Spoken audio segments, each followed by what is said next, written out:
Halo teman-teman semuanya, di video yang kemarin kita sama-sama belajar tentang kebijakan-kebijakan bangsa Jepang dan juga dampak-dampak dari kebijakan bangsa Jepang di Indonesia. Nah, di video kali ini kita akan sama-sama belajar tentang strategi bangsa Indonesia dalam menghadapi tirani Jepang.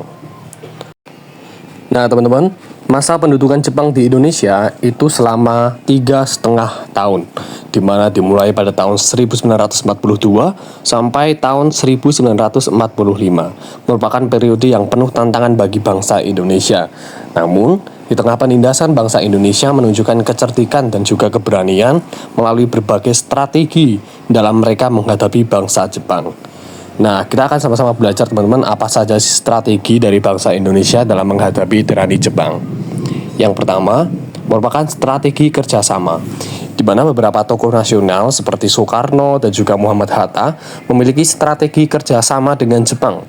Mereka memanfaatkan organisasi-organisasi bentukan Jepang seperti Putera untuk menyebarkan semangat nasionalisme dan mempersiapkan kemerdekaan. Nah, teman-teman, kerjasama ini bukan berarti mereka seperti Soekarno dan juga Muhammad Hatta itu mendukung Jepang, tidak ya teman-teman. Tapi ini merupakan taktik dari mereka untuk mengisi kekosongan akibat dilarangnya organisasi politik pada masa itu. Nah, taktik ini dilakukan untuk tetap menjaga pergerakan nasional agar tetap berjalan. Nah, yang kedua teman-teman merupakan strategi perlawanan. Perlawanan pertama itu ada di Aceh teman-teman. Di Aceh dengan pemimpin Tengku Abdul Jalil. Alasan atau penyebab terjadinya perlawanan ini karena adanya penindasan dan juga kejaman dari bangsa Jepang terhadap rakyat Aceh, serta penolakan mereka terhadap kebijakan Seikere yang diwajibkan oleh bangsa Jepang. Bentuk perlawanan mereka merupakan perlawanan bersenjata yang gigih, serta adanya perang gerilya dalam melawan tentara Jepang. Lalu yang kedua merupakan perlawanan peta di Blitar. Tempat mereka ada di Blitar, Jawa Timur dengan pemimpin Supriyadi.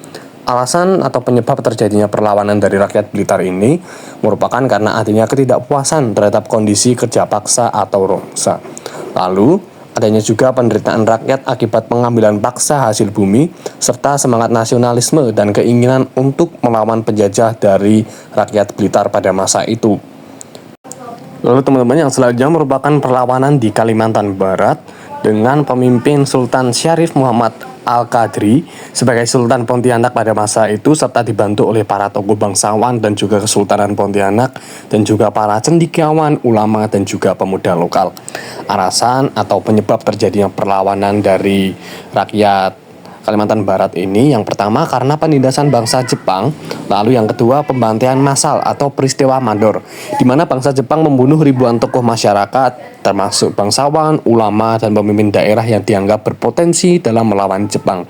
Lalu adanya keinginan untuk merdeka dari rakyat Pontianak ini teman-teman, serta kebijakan bangsa Jepang yang merugikan, seperti bangsa Jepang mengambil alih sumber daya alam dan juga memaksa rakyat bekerja tanpa imbalan yang layak.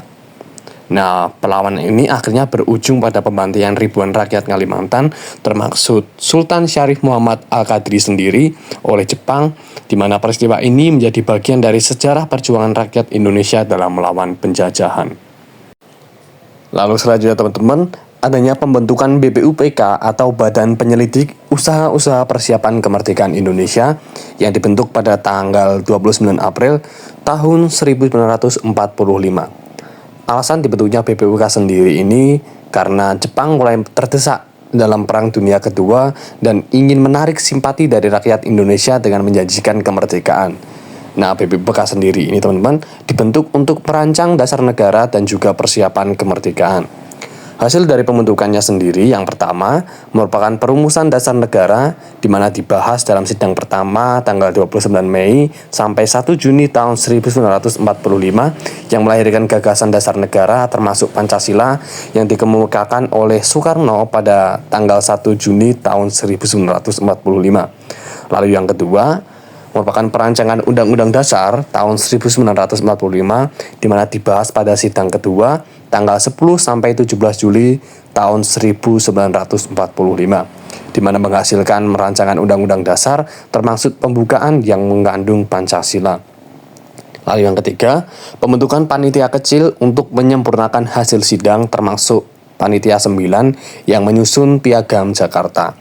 Nah, tokoh-tokoh dalam pembentukan BPPK sendiri ini, yang pertama Dr. Rajiman Widyadiningrat, di mana sebagai ketua BPPK, dan disusul oleh anggota-anggotanya yaitu Insinyur Soekarno, Drs Muhammad Hatta, Muhammad Yamin, Supomo, Ki Hajar Dewantoro, lalu ada Maria Ulfa dan juga Siti Sukabdinah.